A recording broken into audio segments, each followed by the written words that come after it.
Hello students, welcome to the sixth lecture of Basic Electronics Engineering. In this lecture, we will discuss diode resistance and diode capacitance. I am Assistant Professor Sugandh Gupta. So let's start with the lecture. First of all, let us see the concept of diode resistance.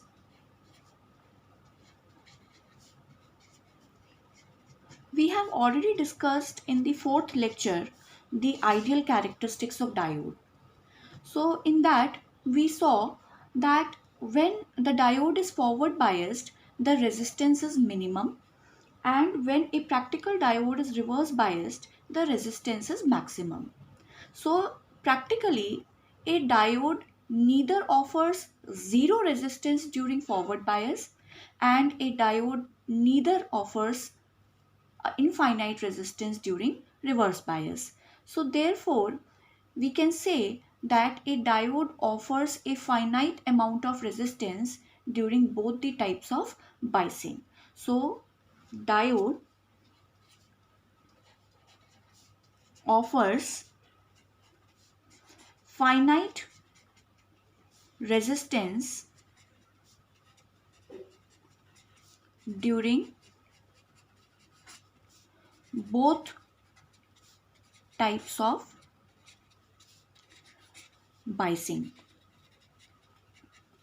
So depending upon the operating conditions, that whether the diode is offering the resistance in DC or whether the diode is offering the resistance to AC, that is alternating current, the diode resistance is categorized into two types. So depending upon the operating conditions,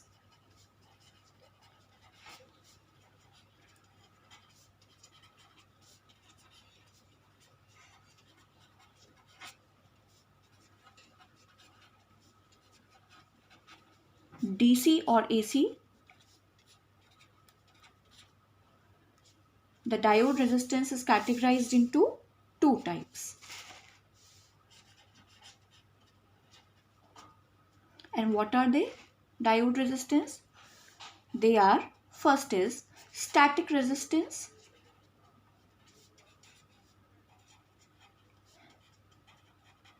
and the other is dynamic resistance.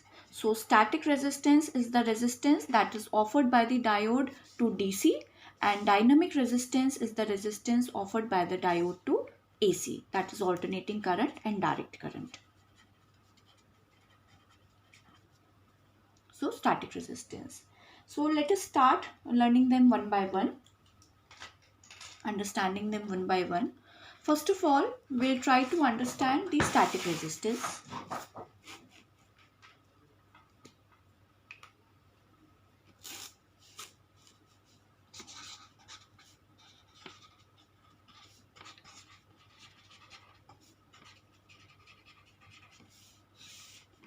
So we have already discussed this, that the static resistance is the resistance which is offered by the diode to DC, and it is defined as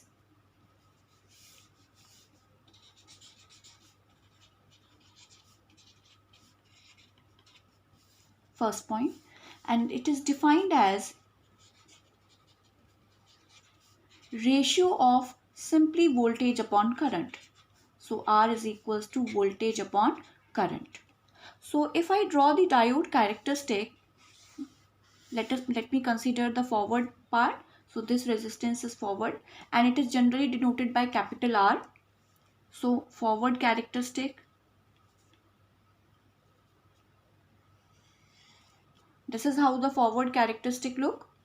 This is diode current or forward current, milliampere, voltage.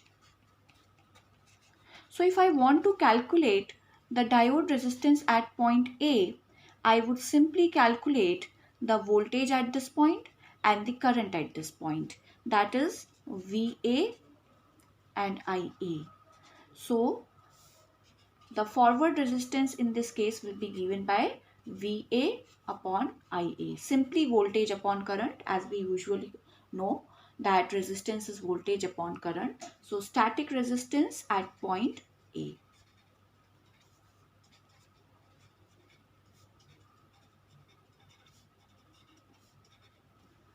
So this is how we calculate the static resistance.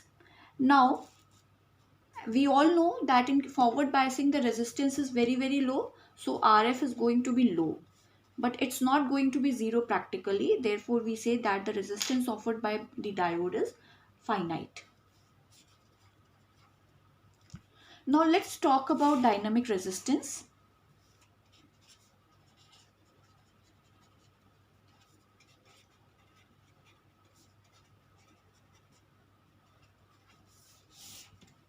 Dynamic resistance. First point, it is offered to AC. And the second point is dynamic. That means it is offered to alternating current that keeps on changing. Dynamic resistance is defined. First of all, it is represented by small r, and it is given by the change in voltage upon change in current. So change in voltage upon change in current. Always remember it. Or you can say delta V upon delta I. So it is always given by change in voltage upon change in current. That is delta V upon delta I. Now just look at the graph. If we want to calculate delta V upon delta I, so what is the slope of the graph? Generally, if you want to calculate the slope of the graph, you say dy by dx. Y means y-axis parameter, that is di by dv. So can we write dynamic resistance as 1 upon slope of characteristic curve?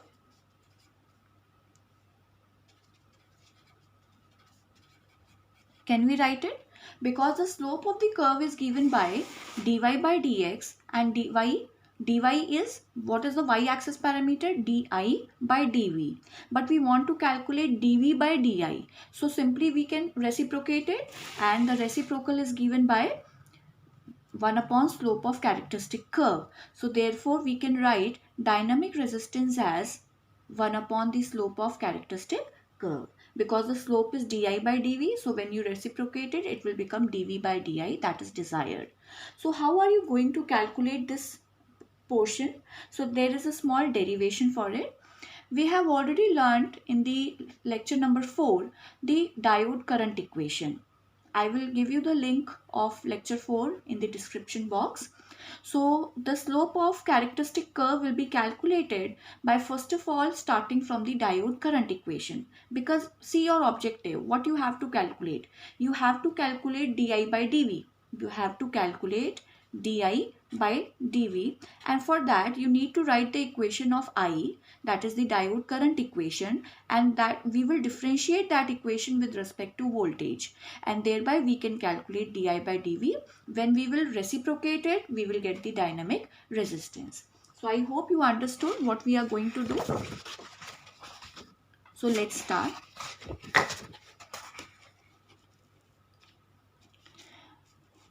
Let's write the diode current equation. I am removing the subscript, that is I equals to Is e raised to the power V upon eta Vt minus 1. That was the diode current equation. So let's differentiate it with respect to this V.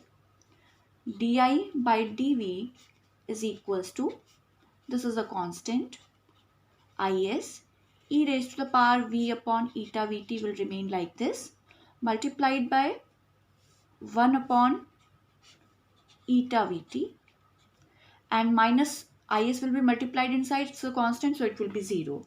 So it is Is e raised to the power V upon eta Vt upon eta Vt.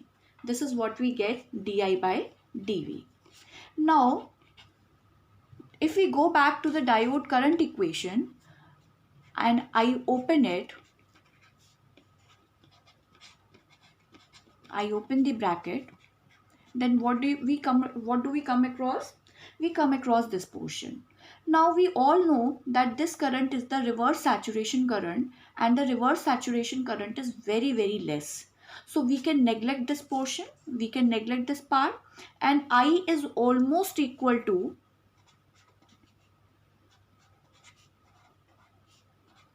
Is e raised to the power v upon eta Vt, isn't it? So why don't we replace this complete part by simply I, that is the diode current equation, upon eta Vt. So we are only left with I upon eta Vt, because I is approximately equal to this part, because Is is very small, that is the reverse saturation current, therefore we neglected this part. I hope it must be clear to you all. Now we have calculated the slope of the characteristic curve, but we need to calculate the dynamic resistance.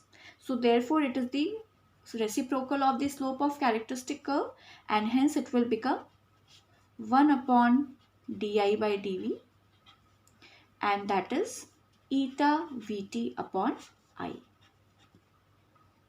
So R is equals to eta Vt upon I. So whenever we want to calculate the dynamic resistance, we can apply this formula and simply calculate the dynamic resistance. We come across numericals also based on dynamic resistance, so we have to apply this formula and calculate the dynamic resistance. So let's write down a question and I'll give you the answer. So you can calculate it by putting this formula and just verify your answer. So let's write the question.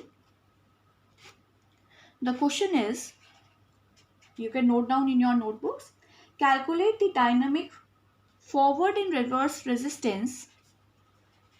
Calculate the dynamic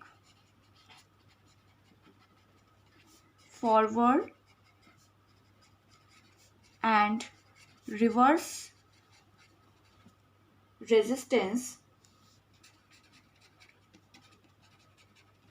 of a diode when the applied voltage is